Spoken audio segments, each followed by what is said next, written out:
à l'attention du secrétaire général des Nations Unies et des membres permanents du Conseil de sécurité des Nations Unies. Copie conforme au représentant spécial du secrétaire général des Nations Unies en République démocratique du Congo, la MONUSCO. Objet, dénonciation des sanctions ciblées contre les dirigeants de l'AFC M23, des tentatives de déstabilisation des zones stabilisées sous l'AFC M23, la dénonciation des massacres persistants à Beni, Ituri et notre opposition au projet de changement de la Constitution. De la dénonciation des sanctions ciblant les dirigeants de l'AFC M23. Nous, organisation de la société civile, soucieux de la paix, de la stabilité et de l'avenir démocratique de la République démocratique du Congo, réunis autour des préoccupations majeures qui affectent notre pays, exprimons par le présent mémorandum notre profonde inquiétude face à certaines décisions et initiatives susceptibles d'aggraver la crise congolaise et de compromettre les aspirations légitimes de la population à la paix et à la démocratie. Nous dénonçons les sanctions du Conseil de sécurité des Nations Unies ciblant certains dirigeants de l'AFC M23 que nous considérons comme susceptibles de compromettre davantage les efforts de recherche d'une solution politique et négociée à la crise qui déchire l'Est de la République démocratique du Congo.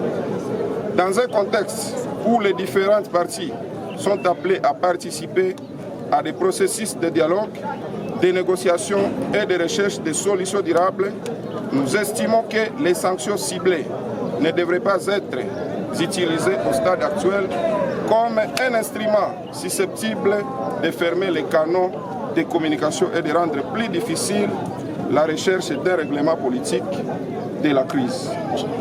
La paix ne peut être imposée par des sanctions sélectives.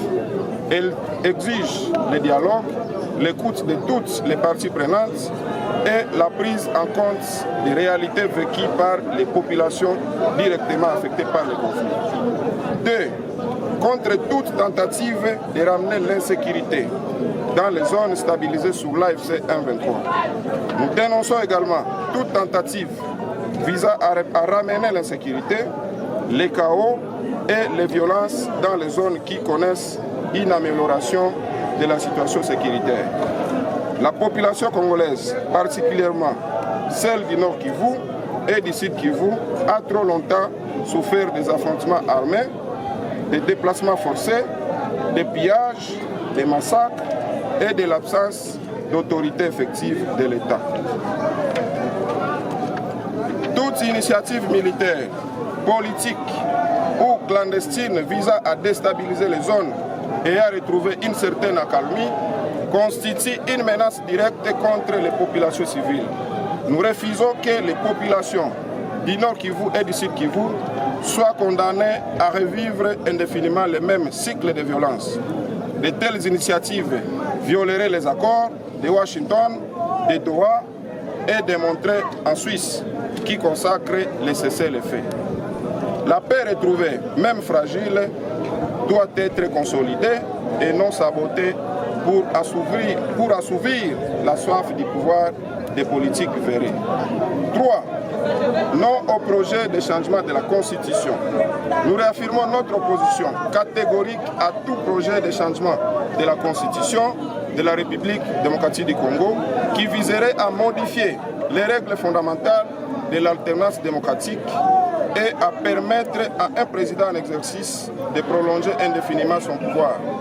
La Constitution ne doit pas être modifiée pour satisfaire les ambitions personnelles d'un individu, d'un parti politique ou d'un régime.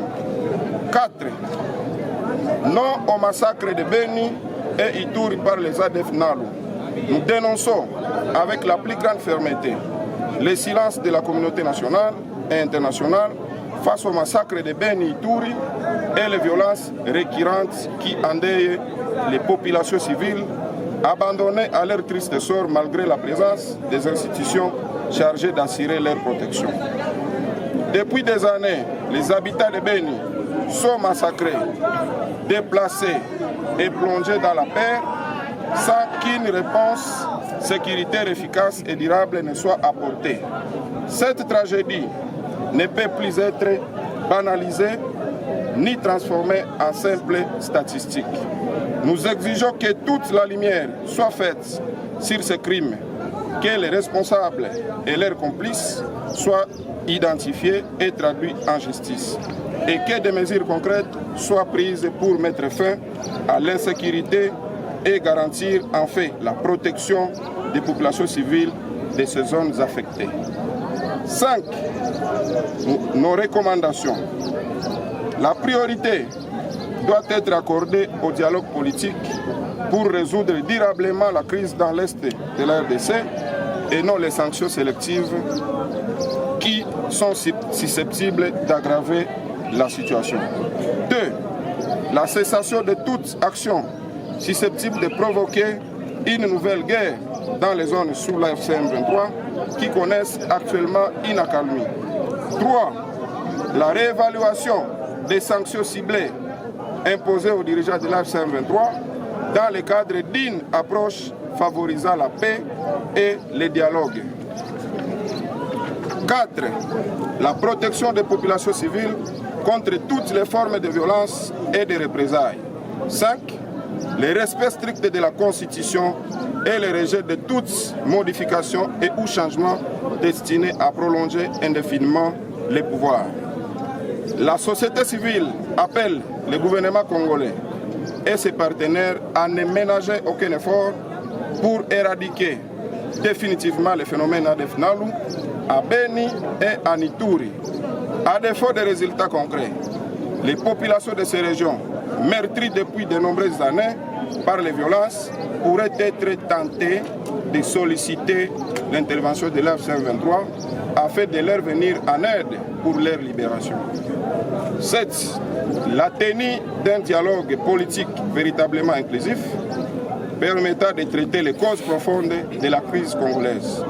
Enfin, nous appelons donc la communauté nationale et internationale à privilégier la paix, le dialogue et la recherche de solutions durables plutôt que les initiatives susceptibles d'aggraver les tensions. Nous appelons également les peuples congolais à rester vigilants face à toute tentative de déstabilisation des zones pacifiées sous l'AF-123 et à toute manœuvre visant à modifier les règles constitutionnelles pour confisquer les pouvoirs dans notre pays. Ainsi fait à Goma le 28 juillet 2026 pour la plateforme des organisations de la société civile, les signataires en annexe. Je vous dis et je vous remercie.